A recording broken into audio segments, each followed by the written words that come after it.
কয়েক সপ্তাহের মধ্যে দেশে ফিরবেন তারেক রহমান, নেতৃত্ব দেবেন গণতন্ত্র পুনরুদ্ধারে, জানালেন ডাক্তার জাহিদ। জুলাই আন্দোলনে কুষ্টিয়ায় ৭ হত্যা মামলায় হাসানুল হক ইনুর বিরুদ্ধে অভিযোগ আমলে নিয়েছে ট্রাইব্যুনাল।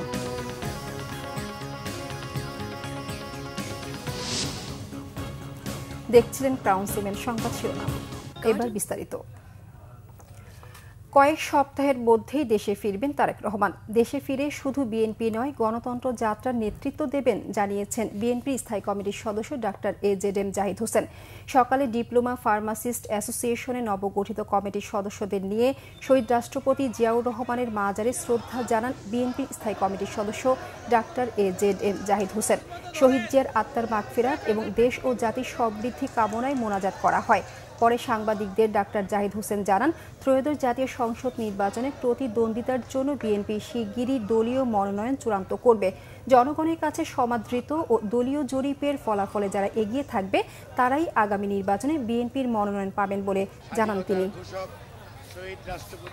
বাংলাদেশ জাতীয়তাবাদী দলের ভারপ্রাপ্ত চেয়ারম্যান শুধু বিএনপির নেতৃত্ব দিবেন না, গণতন্ত্র পুনরুদ্ধারের আন্দোলনের যারা সম্পৃক্ত ছিলেন সকল মানুষের নেতা জনাব তারেক রহমান।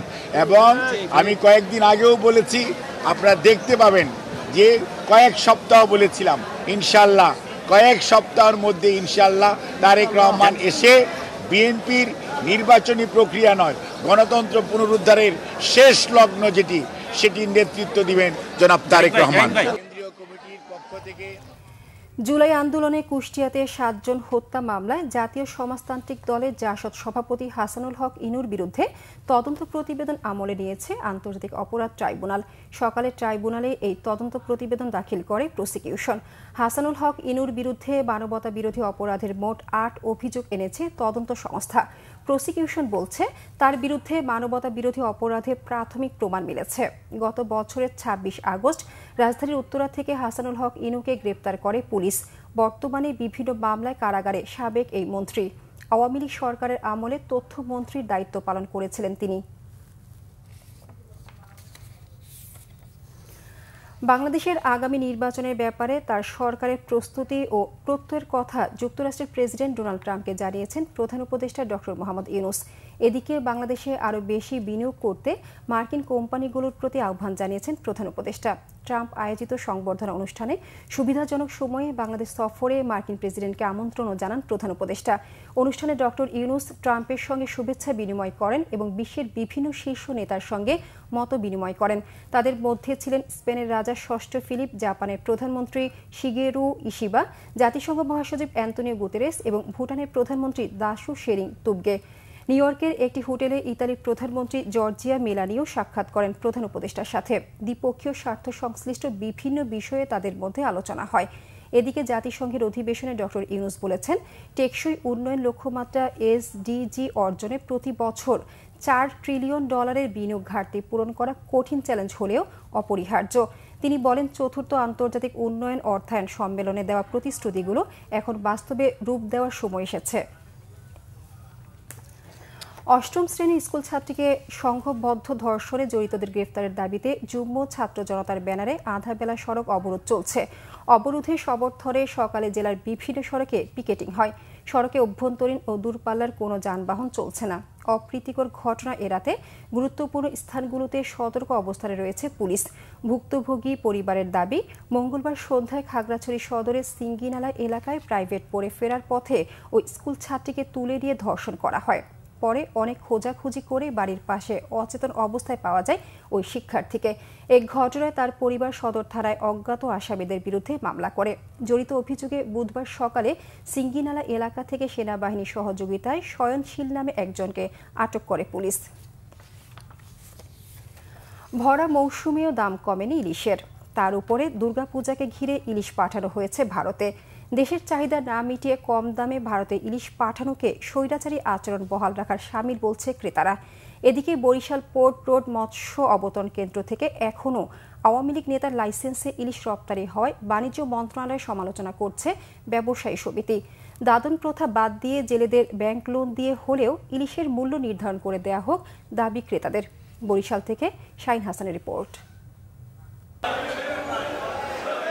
এবছর ভারতে ইলিশ রপ্তানির জন্য সরকার অনুমোদিত ৩৭ প্রতিষ্ঠানের মধ্যে ৪টি মহানগর আওয়ামী লীগের এক নেতার। এক একটি লাইসেন্সে ৩০ থেকে ৩৫ টন ইলিশ রপ্তানি করার অনুমতি রয়েছে, কিন্তু এখন পর্যন্ত ২ টন ইলিশ রপ্তানি হয়েছে। এদিকে আওয়ামী লীগ নেতার ইলিশ রপ্তানির খবরে ক্ষোভ জানিয়েছেন পোর্ট রোড মালিক সমিতির বর্তমান নেতারা। ইন্ডিয়া মাছ দেওয়ার কোনো পারমিশন আমরা জানি নেই এবং আমরা লিখিত কোনো কাগজ পাই নেই। তাই এটা আমি বাণিজ্য মন্ত্রণালয় থেকে মাছ দেওয়ার ইন্ডিয়া তারা পরিকল্পনা নিয়েছে এবং লাইসেন্স যাদের আছে তাদের দেশে, তাই এটা তো মূল দায়িত্ব সরকারের। এখানে ব্যবসায়ী ভাই পোর্ট রোডে সবই ব্যবসায়ী সমান, সরকার দিয়ে অনুমতি পাইছে এইতে মাছ চালাইতে আছে, হ্যাঁ 2 দিন চালাই আর চালাইতে পারে না।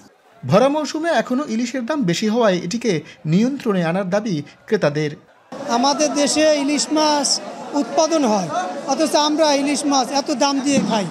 আমাদের দেশেও তো হিন্দু সম্প্রদায়ের লোক আছে, এখন বিভিন্ন অকেশনে দেখা যায় টনকে টন ইলিশ মাছ ইন্ডিয়া পাঠানো হয়। আগের সরকারও বাহিরে ইলিশ মাছ পাঠাইতো, বিশেষ করে ইন্ডিয়া। তো এখনও সরকার যদি পাঠায় তাহলে আমাদের দেশের চাহিদা কিভাবে পূর্ণ হবে? আড়তদাররা বলছেন একাধিক আড়ত থেকে দাদন নেয় জেলেরা।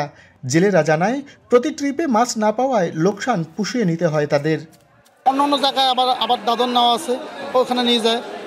যেমন আমাদের একা কাছ থেকে নেয় না, বরিশাল থেকে নেয়, মহিপুর থেকে নেয়, চাঁদপুর থেকে নেয়, ভোলা থেকে নেয়, অনেক জায়গা থেকে নেওয়া দাদন নেওয়া। 800 গ্রাম 900 গ্রাম ওটার মন চলে 72,000 টাকা, 1800 টাকা কেজি। আর যেটা হাফ কেজি, কেজিটা চলে 2050 টাকা কেজি। ইলিশের মূল্য নির্ধারণের পরিকল্পনা আলোচনায় রয়েছে বলে জানান মৎস্য কর্মকর্তা। দেশের সকল শ্রেণীর মানুষের নাগালের মধ্যে যাতে আসতে পারে সে বিষয়ে আমাদের মন্ত্রণালয় অনেক আন্তরিক আছে। ইলিশের মূল্য নির্ধারণ সাপেক্ষে দেশের চাহিদা মিটিয়ে তা বিদেশে রপ্তানি করার পরামর্শ তাদের। শাহিন হাসান, বাংলা ভিশন, বরিশাল। সন্দেহজনক ড্রোনের তৎপরতা শনাক্তের জেরে আরও একটি বিমানবন্দরের কার্যক্রম বন্ধ করে দিয়েছে ডেনমার্ক। একই কারণে সতর্কাবস্থায় আছে আরও 3টি বিমানবন্দর। এ নিয়ে এক সপ্তাহের মধ্যে 2টি বিমানবন্দরের কার্যক্রম স্থগিত করল ডেনমার্ক। উত্তরাঞ্চলে অবস্থিত আলবোর্গ বিমানবন্দরের কার্যক্রম আচমকা বন্ধ ঘোষণা করায় চরম ভোগান্তিতে পড়েছেন বিমান যাত্রীরা। নির্দেশনাটি কার্যকরের পর 3টি ফ্লাইট অবতরণ করতে না পেরে ফিরে গেছে। বিমানবন্দরটি মূলত বাণিজ্যিক ও সামরিক বিমান ওঠানামার জন্য ব্যবহার করা হয়। সন্দেহজনক ড্রোনের কারণে গত সোমবার কোপেনহেগেন বিমানবন্দরের কার্যক্রম বন্ধ করা হয়েছিল। প্রাথমিক তদন্তে পুলিশের ধারণা শুধু মজা করার উদ্দেশ্যে বিমানবন্দরের উপর দিয়ে ড্রোন ওড়ানো হচ্ছে এমন না বিষয়টা। কারা এবং কি উদ্দেশ্যে ড্রোনগুলো বিমানবন্দরের উপরে উড়ানো হচ্ছে তা বের করার চেষ্টা চলছে। এর পেছনে রাশিয়ার হাত থাকার সন্দেহ উড়িয়ে দেওয়া যায় না বলে মন্তব্য করেছেন ডেনমার্কের প্রধানমন্ত্রী মেট্টে ফ্রেডরিকসেন। অভিযোগ অস্বীকার করেছেন ক্রেমলিন মুখপাত্র দিমিত্রি পেসকোভ। এই ছিল এখনকার মতো, পরের সংবাদ দুপুর 2টায়। এর আগে একটা রয়েছে নিউজ টপ 10 দেখার আমন্ত্রণ রইল। এছাড়া বাংলা ভিশন সংবাদ ও সংবাদ সংশ্লিষ্ট অনুষ্ঠান দেখতে ভিজিট করুন www.bbnews24.com ও facebook.com/banglavishnnews এবং সাবস্ক্রাইব করুন youtube.com/banglavishnnews। ধন্যবাদ সবাইকে।